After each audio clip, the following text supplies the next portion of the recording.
ఎంతో మేలు ప్రియులరా. ఆ సీతాకోక చిలుక వల్ల ఏ హానికరము ఉండదు ప్రియులరా. మనుషుడి యొక్క స్వభావం కూడా అంతే ప్రియులరా, అంతే. ఈ లోకానుసారంగా ఉండినప్పుడు గొంగల పురుగు లాంటి స్వభావం కలిగి మనం ఉంటాం ప్రియులరా. గొంగల పురుగు లాంటి స్వభావం.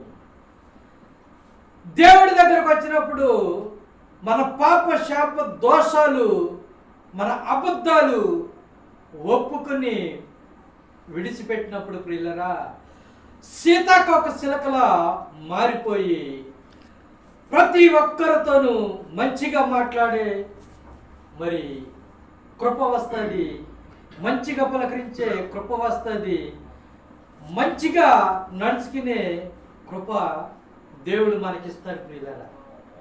ప్రియులరా మరి దేవుడు నమ్మకొక ముందు ఎలాంటి స్వభావం ఉంటుందంటే గొంగల పురుగు లాంటి స్వభావం. దేవుడి దగ్గరకు వచ్చి మారు మనసు పొంది మరి బాప్తిసం తీసుకుని నడిచినప్పుడు ఒక సీతాకోకల స్వభావం మనలోనికి వచ్చినప్పుడు అనేక మందికి ఆశీర్వాదంగా ఉండి అనేక మందిని దేవుడి తట్టు త్రిప్పుతూ అనేక మందిని ప్రియులరా మరి ప్రేమిస్తూ వాళ్ళని పరలోక రాజ్యానికి సిద్ధపడటానికి అవకాశం ఉంది. కాబట్టి ప్రియులరా నీవు నేను దేవుని నమ్ముకున్న ప్రతి ఒక్కరు కూడా ప్రియులరా మరి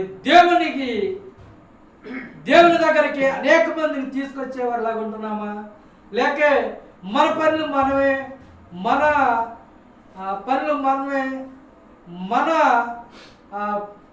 మరి ఇబ్బందులు మనకే ఉన్నాయని మరి మనం ఆలోచిస్తున్నామా? అట్ట కాదు ప్రియులరా. మనం దేవుడి తట్టు అనేక మందిని తిప్పినప్పుడు పరలోక రాజ్యంలో మనకెంతో ఘనత, ఎంతో మేలు, ఎంతో ప్రియులరా సంతోషం ఉంటుందని ఈ వాక్యం ద్వారాగా మనం ప్రియులరా వీన్ని మన హృదయంలో భద్రపరుచుకునే కృపను దేవుడు దయచేసినట్టుగా మనం ప్రార్థన చేసుకుందాం ప్రియులరా. మహాపరిశుద్ధుడా, ప్రేమ గల తండ్రి, నీ ఘనమైన పాదములకు వందనములు తండ్రి. యేసయ్యా ఇంతవరకు ప్రభువా పాటల్లో మీరు తోడుగా ఉన్నారు, ప్రార్థనలో మీరు తోడుగా ఉన్నారు, వాక్యంలో ప్రభువా మీరు తోడుగా ఉన్నారు ప్రభువా. దేవా నేను వివరించిన వాక్యాన్ని ప్రభువా దేవా అనేక మందికి ఆశీర్వాదంగా మేలుకరంగా ఉండాలని ప్రభువా దేవా దేవా యూట్యూబ్లో అనేక మంది చూస్తా ఉన్నారు ప్రియులరా ప్రభువా దేవా దేవా విని ప్రభువా దేవా అనేక మంది మారి దేవుడి తట్టి తిరిగే కృపను దయచేయాలని యేసు నామమున అడిగి వేడుకుంటున్నాం తండ్రి. ఆమేన్ ఆమేన్.